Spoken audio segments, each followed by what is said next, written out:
جناب مفتی احمد صاحب کوئی واقعہ سرکار دو عالم صلی اللہ علیہ وسلم سیرت کے ایک پہلو عاجزی کا جو پہلو ہے میرے آقا صلی اللہ علیہ وسلم کا، ان کو مختلف اوقات میں جو اس کا ظہور ہوتا رہا. مثال کے طور پہ نبی کریم کہیں سے گزرتے، بچے کھڑے ہوتے، بچوں کو سلام فرمایا کرتے تھے.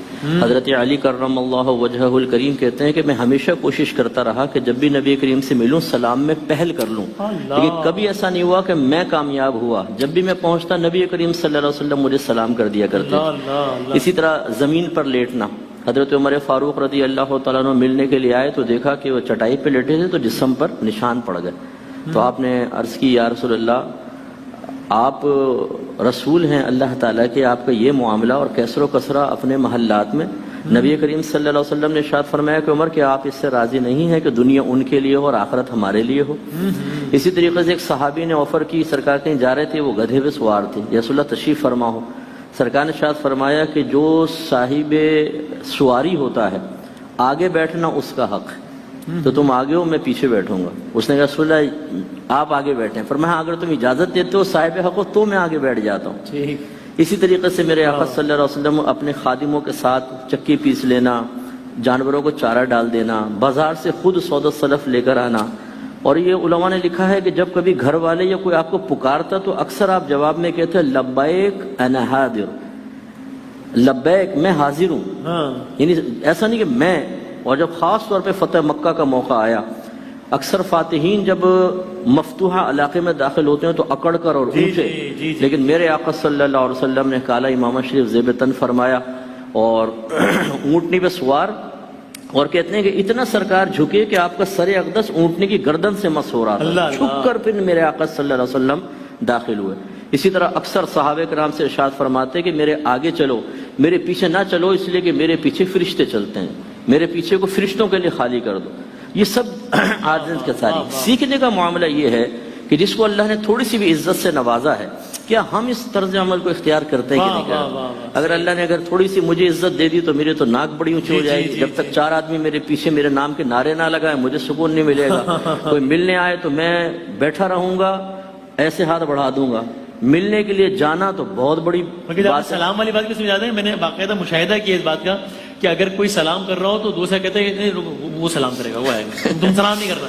یعنی عزت میں کمی کا باعث سمجھا جاتا ہے کہ یار تم کیوں سلام کرو، اس کو کرنے دو نا آگے. اب تو پوسٹرز کے اندر اگر نام بیچ میں جس کا بڑا لکھ دیا، بولتے بیچ میں کیوں لکھا ہے، اس کا لکھ دیا، میرا سائڈ میں لکھا ہوا ہے، اس کا اتنا بڑا لکھا ہے میرا اتنا چھوٹا. یہ چیزیں صحیح نہیں ہیں. ہم خاص طور پر اہل علم طبقہ، علماء، مفتیان کرام، کامل شیوخ جو جامع شرائط ہیں، خاص طور پر ہمیں رول ماڈل بننا چاہیے، ہمیں عاجزی اختیار کرنی چاہیے جیسے میرے آقا صلی اللہ علیہ وسلم نے کی. ان کی سیرت اگر ہم نہیں اپنائیں گے تو عوام کیسے اپنائے گی؟ ہم عوام کو تو شکوہ کریں، ان کو برا بھلا کہیں، ان کو خوب ڈانٹیں اور پھٹکاریں، اور جب اپنے عمل کرنے کی باری آئے تو پھر ہمارے اندر ایک تکبر، غرور نظر آئے. اور نبی کریم صلی اللہ علیہ وسلم کی سنن اور آپ کی خاص طور پہ عاجزی کی سنت کو اپنانے کے سلسلے میں کوتاہی کے شکار ہوں، یہ مناسب نہیں. اسی طرح گھر کے سرپرست، ایک صرف بات عرض کروں گا، سیدہ عائشہ صدیقہ رضی اللہ تعالیٰ نے کہتی ہیں سرکار نے کبھی کسی زوجہ پر ہاتھ نہیں اٹھایا، نہ خادم پر. سرکار اگر کبھی بہت زیادہ ناراض ہوتے تو بس اتنا فرماتے تیری پیشانی خاک آلود ہو جائے، محاورتاً یہ جملہ ارشاد فرماتے، ورنہ سرکار نے کبھی بھی نہیں مارا. اس سے وہ ذرا گھر کے سرپرست درس حاصل کریں کہ جس کی باہر کوئی ویلیو نہیں ہوتی لیکن گھر میں داخل ہوتا ہے تو سلطان راہی یہی ہے. گنڈاسا نکال لے گا، مصطفیٰ قریشی بن جائے گا، بیوی کو ڈانٹ رہے ہیں، بچوں کے سامنے ذلیل کر رہے ہیں، اور یہ اور وہ. یہ بھی ایک تکبر ہے. بیوی کو محکومہ ضرور بنایا گیا، اللہ نے ہمیں حاکم بنایا، لیکن میرے آقا صلی اللہ علیہ وسلم اپنے ازواج مطہرات کے ساتھ کیسے تھے، یہ بھی دیکھنے والی چیز. سبحان اللہ. سرکار نے ارشاد فرمایا تم میں سے سب سے بہترین وہ ہے جو اپنے گھر والوں کے معاملے میں سب سے بہتر ہے، اور میں اپنے گھر والوں کے معاملے میں سب سے بہتر ہوں. تو یہ جو سیرت کے پہلو ہیں ان کو اگر ہم اپنا لیں، حقیقتاً گھر میں جھگڑا، فتنہ، فساد، لڑائی، یہ تمام چیزیں ختم ہوں گی، پیارا ماحول ہوگا. اسی طرح ہم جو اللہ نے جن کو عزتوں سے نوازا ہے وہ اگر یہ چیزیں اپنا لیں تو عوام قریب آئے گی. سبحان اللہ. اگر ایک آدمی مجھ سے ہاتھ ملانے اور میں کہوں پیچھوڑو، کلف خراب کر دیا تم نے میرا.